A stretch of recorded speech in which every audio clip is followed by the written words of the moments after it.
Ibihe byiza kuri mwe mwese mukomeje kubana natwe hano kuri Sahel TV Imana y'umugisha. Turagira ngo tubabwire ko tubakunda kandi tubishimira uko bwije n'uko bukeye, kubw'urukundo mugenda mutwereka muri benshi aho muherereye hirya no hino mu mpande enye z'isi. Imana ikomeze kubareba neza. Kuri uyu munsi rero tugarutse mu kiganiro njye nawe mu bwami bw'Imana. Tugiye kuganira ku bijyanye n'umukristo mu buzima bw'itorero cyangwa se ku buzima bw'itorero, uko umukristo akwiye kubaho mu buzima bw'itorero, ibyo akwiye gufashwa n'itorero, aho asengera, uburyo akwiye kuba mu itorero. Ibyo byose ni bimwe tugiye kugarukaho mu kiganiro njye nawe mu bwami bw'Imana kuri uyu munsi. Reka ngushimire wowe wakoze subscribe, ugakora share, ukora like ibiganiro byacu, ukatwandikira muri comment. Imana iguhe umugisha. Ariko kandi reka mbasabe mukane no kunzogera tujye twibarira muri ibi biganiro byacu uko bwije n'uko bukeye. Ariko kandi ntabwo uhejwe kuba waduha igitekerezo cyangwa se inyunganizi mu byo tubagezaho uko bwije n'uko bukeye. Hanyuma kandi iyo usharinze ibiganiro byacu bagenzi bawe, uba ugejeje ubutumwa bwa Yesu Kristo hirya no hino mu mpande enye z'isi. Nawe uba ukoze umurimo udasanzwe. Imana ikomeze igushyigikire kandi iguhe umugisha kubwo kubana natwe kuri Sahel TV, kandi ikomeze kukureba neza. Reka rero kuri uyu munsi cyangwa se muri kano kanya tubanze twiragize Imana muri iki kiganiro, tugaruke tuzingura ikiganiro cyacu tuganira kuri ibyo maze kubabwira. Ariko kandi murabibona ko ntabwo ndi njyenyine, n'ubundi turi kumwe n'umutumirwa dusanzwe tubana muri iki kiganiro njye nawe mu bwami bw'Imana. Mu kanya nabibwira, ubundi dukomeze n'ikiganiro. Ariko reka tubanze dusenge Imana ibane natwe muri iki kiganiro nk'uko musanzwe mubimenyereye. Mana Data twese uri mu ijuru, Imana yacu bwite, ugira neza bugacya bukira. Twagiye tukubona utugirira neza mu byago no mu makuba. Tugushimiye ko waturinze ahatambutse hacu kugeza kuri uyu munsi. Twe tubasha kumenya ahatambutse hacu, ariko ntabwo tumenya ahazaza hacu. Iryo ni ibanga ryawe, ni wowe wenyine ufite umwihariko wo kumenya ahazaza hacu. Turagushimiye kuko byo byose bizwi nawe, uhabwe icyubahiro. Tuguhaye ikaze na karibu muri iki kiganiro tugiye kuganira njye na bene data bose badukurikirana kuri Sahel TV. Waravuze ngo nimubwirize ubutumwa bwiza mu mahanga yose, abazabwemera bakabwizera bazakizwe. Natwe rero tugiye kuganira, turakwinginze ngo udushyigikire, ubane natwe, ntutureke ngo tube twenyine, aho buganze hagati muri twebwe. Kandi abantu bose bazakurikira iki kiganiro uzabagure mu buryo bw'umwuka ndetse no mu mubiri, uzabagirire neza kandi uzahaze kwifuza kw'imitima yabo mu izina rya Yesu Kristo. Natwe ngo dushyigikire, uganze hagati muri twe, ntabe ari twebwe, ahubwo izina ryawe rihabwe icyubahiro. Ndagushimiye ibyo wakoze, kuragije n'ibiri imbere, komeza kubana natwe muri byose mu izina rya Yesu, amen. Hanyuma reka n'ubundi nguhe umwanya ubanze wibwire abadukurikiye hano kuri Sahel TV nk'ibisanzwe. Murakoze cyane. Ndabashimiye nanone kongera nyine icyizere cyo kugaruka kuri izi kamera zo kuri Sahel TV. Ni ubuntu butangaje kandi ni iby'igikundiro, ndabyishimira cyane. Hanyuma rero amazina nyine ni yayandi, ni Manuel nk'uko bisanzwe, kandi ndabakunda. Manuel, tuguhaye ikaze kuri Sahel TV. Imana iguhe umugisha. Murakoze cyane. Tudatinze rero reka dukomeze n'ikiganiro cyacu. Mu kiganiro njye nawe mu bwami bw'Imana kuri uyu munsi, nifuje ko tuganira ku buzima bw'itorero, ku mukristo cyangwa se umukristo yaba gute mu itorero, yafashwa n'iki mu itorero. Tujya tubona kenshi bamwe mu bakristo bakunda kuvuga ko ibijyanye n'itorero ntacyo ribafasha cyangwa se ntacyo bireba ku itorero. Ni iki wavuga kuri iki kintu Emmanuel, twihuse kuko dufite igihe gitoya dushaka gukoresha? buriya umukristo mu buzima bw'itorero buriya yakabaye ari umuntu cya mbere cyo kuba yitwa umukristo ni uko yirinda n'ibyaha, hanyuma mu itorero akwiye kwisanga mu itorero kandi itorero naryo rikamuba hafi, kuko buriya umukristo aba afite intege nkeya, ariko itorero naryo riba rigomba kuba hafi umukristo kugira ngo nyine ibyo bintu byombi bikorane neza. Kuko niba ndi umukristo ariko nkaba nsa nk'uwigenga ndi hanze, urumva ntabwo nshobora kwitwara nyine uko mbyumva kandi bitari ngombwa. Ariko kuri itorero naryo rifite kugira igihe rishobora kumba hafi, wenda rikangira inama, hanyuma twisanga mu buzima bw'itorero, nkisanga ndi mu itorero, ariko ndatandukira cyangwa se ntashaka no gutandukira, noneho itorero naryo rikaba ryamba hafi nyine kugira ngo ubuzima ryo rya jambo bavuze ngo ryo kuba mu buzima bw'itorero, noneho bwa buzima bw'itorero nkaba nanjye nyine ndi kubwisangamo, kuko nimba ndi kugenda gakeya hakagira uburyo ki ngenda nabi, ariko hakagira uburyo ki bangarura mu murongo, wenda itorero nanjye riba rigomba kumba hafi kugira ngo twisangane muri ubwo buzima. Hanyuma si ubwo icyo gihe iyo uvuze ngo itorero iyo ugize ibyo ujya gukora riragukebura, ubwo numva aribyo ushatse kuvuga. Ariko ndibaza kuri iki kintu, icyo gihe ntabwo waba ukizwa kubera iryo torero. Ubukristo ntekereza ko ari umuntu ku giti cye, gukizwa cyangwa se kuba umukristo ni umuntu ku giti cye.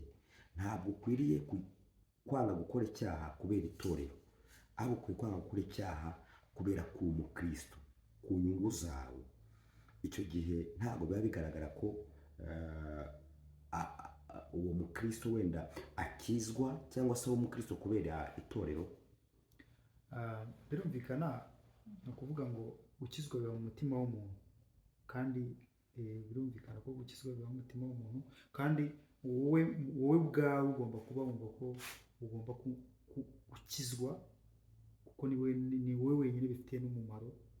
Ariko nanone kubera ko habayeho itorero kandi akaba ari ryo ubarizwamo, ushobora kuba uri mu itorero ariko hakaba ari ibintu nyine bishobora kukunanira, kuko ntabwo umuntu ashobora kwitwara neza 100%. Niyo mpamvu bisaba ngo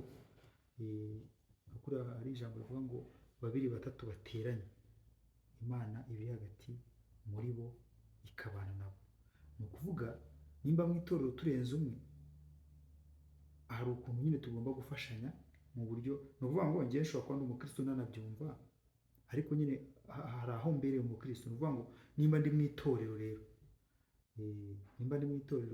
hari uburyo ki nyine njyewe nshobora kumva ko wenda urabizi ko hari abantu b'abakristo tubona akaba yitwa umukristo, ariko ukazamushakisha kugira ngo uzamubone wenda nko mu itorero ntumubone, rimwe na rimwe ukamubona irindi ntumubone. Ariko se njye mba numva itorero rikwiye kwibaza, se uyu muntu bimeze bite, kwa gufashanya kugira ngo nyine ubuzima bw'itorero ubu burimo, kubera ko wabyemeye naryo rikaba ririho. Ariko nyine gukizwa ni wowe gutya ku mutima wawe, ni wowe wa mbere ugomba kumva ko kuba umukristo ari inshingano zawe, ari ikintu kigufitiye umumaro. Noneho rero itorero ni iki rimariye umukristo? Umumaro w'itorero ku mukristo ni uwuhe? Umumaro w'itorero ku mukristo, yego, umumaro w'itorero ku mukristo, haba mu buryo bw'umwuka cyangwa se mu buryo bw'umubiri, inyungu z'itorero ku mukristo ni izihe? Inyungu z'itorero ku mukristo, ni ukuvuga ngo inyungu z'itorero ku mukristo, ikintu cya mbere ni uko umukristo, iyo umukristo yitwaye neza, burya ngewe ntabwo nshobora kujya mu rusengero 2-3 nta turo najyanye. Ubwo ni ukuvuga ngo nimba ngiye cyangwa se niba mu byo nakoze hari ibyo nungutse, ngomba kuvuga ngo ndatanga icya cumi. Izo ndi kuvuga ku nyungu z'itorero ku mukristo.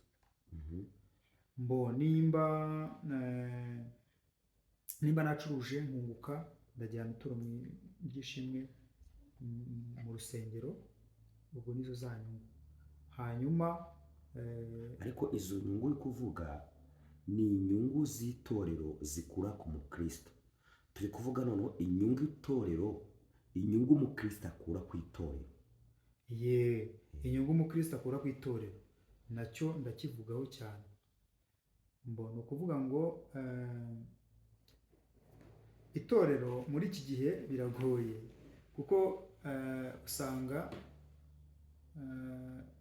zigenda ziboneka nyine mu buryo bumwe cyangwa ubundi, ariko cyane cyane ngiye mbona bigenda bigaragara nk'ahantu habaye nk'ibyago, habaye ibintu by'ibibazo nk'ibyo ngibyo, kuko niho ubona nyine itorero rikugezeho.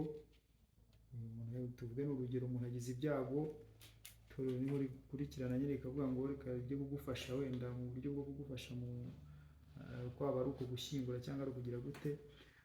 Wenda ahandi ushobora kubona itorero muri iki gihe, wenda ni nko mu byishimo nanone, mu buryo bwo gukora nk'ubukwe, mariage, cyangwa gusibatiza cyangwa gusengeshereza abana. Mbona ariho itorero turibona. Yego.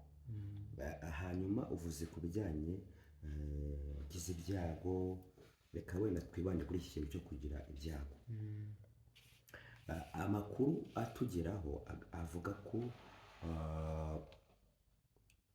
iyo umuntu agize ibyago, wenda duhereye nk'iwacu cyane cyane muri ADEPR, iyo umuntu agize ibyago ari umukene, iyo umuntu agize ibyago ari umukene, rimwe na rimwe abantu bahagera baje gushyingura bo mu itorero. Ariko iyo umuntu agize ibyago ari umuntu wari ufite ubutunzi, kuva uwo munsi yagize ibyago bahita bapanga y'amakorari agomba kujya asimbura nayo kugeza umunsi yashyinguwe. ngira ngo uri kubyumva. Ndabyumva cyane.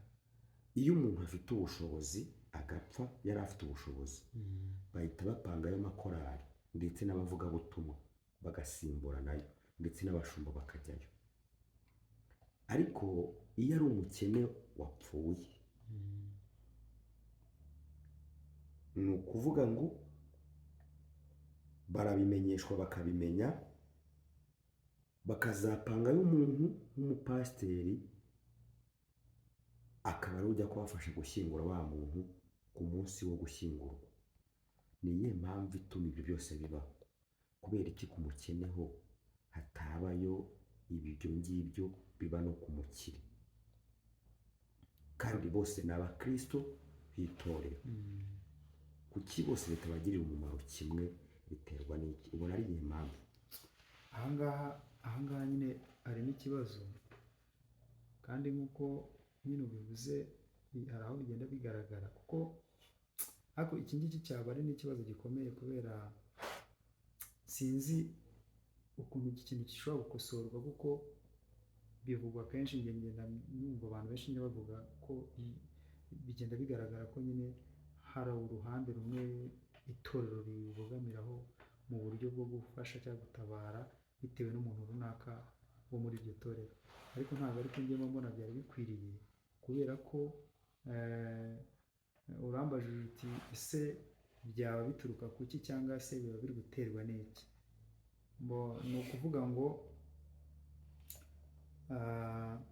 umuntu ufite amafaranga nyine, urabizi ko amafaranga nyine niyo ayoboye isi, kandi amafaranga ni mabi nyine. Amafaranga yaguze umwana w'Imana buriya nawe ntiyoroshye.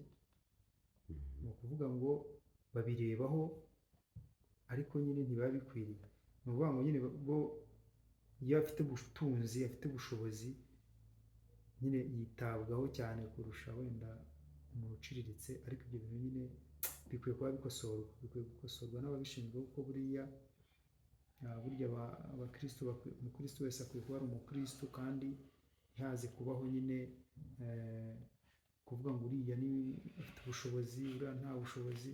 Ntabwo ibyo bintu biba bikwiriye, ariko birahari nyine, bijya biboneka kenshi, ugasanga mugani nk'uko wabivuze, amakorali arasimburana, yewe n'abadiyakoni bakajyayo rimwe na rimwe buri munsi, cyangwa bakajya kubaza uko bimeze, ariko ahandi wenda ugasanga nyine baje rimwe na rimwe nabwo, kandi bakaza ku munsi wo kurangiza ikibazo. Urumva nabyo nyine ntabwo aba ari byiza. Gusa nanjye aha hantu naho nanjye mbatekerezaho nkumva ari ikibazo pe, nkumva ari ikibazo nk'abantu wenda mu muco w'Abanyarwanda cyangwa se mu muco w'itorero, ntabwo bikwiriye. Umuntu agomba kuba umukristo, agomba kuba ari umukristo, kandi nyine tukaba tureshya, kuko twese tuba tutahiriza umugozi umwe, kandi inzira tuganamo ni imwe, no ku Gisiyoni niyo nzira y'ukuri n'ubugingo, twese tuba duharaniye kunyuramo, ariko tukwiye kuba duhuje kandi cyangwa se dufatanya urunana muri urwo rugendo. Hanyuma kandi abadukurikiye nabo bari kumva kino kiganiro, namwe mutwandikiye muri comment mutubwire uko mubibona cyangwa se uko mubyumva, muduhe ibitekerezo byanyu, tuba tubikeneye 100%. Iki kintu rero gikomeje kugenda giteza urujijo hirya no hino mu madini atandukanye, ariko mpereye cyane cyane iwacu kimaze gufata indi ntera, kuko tubibona kenshi tubibona kenshi, ariko kandi abantu bose bari bakwiye kuba bareshya, cyane cyane mu itorero.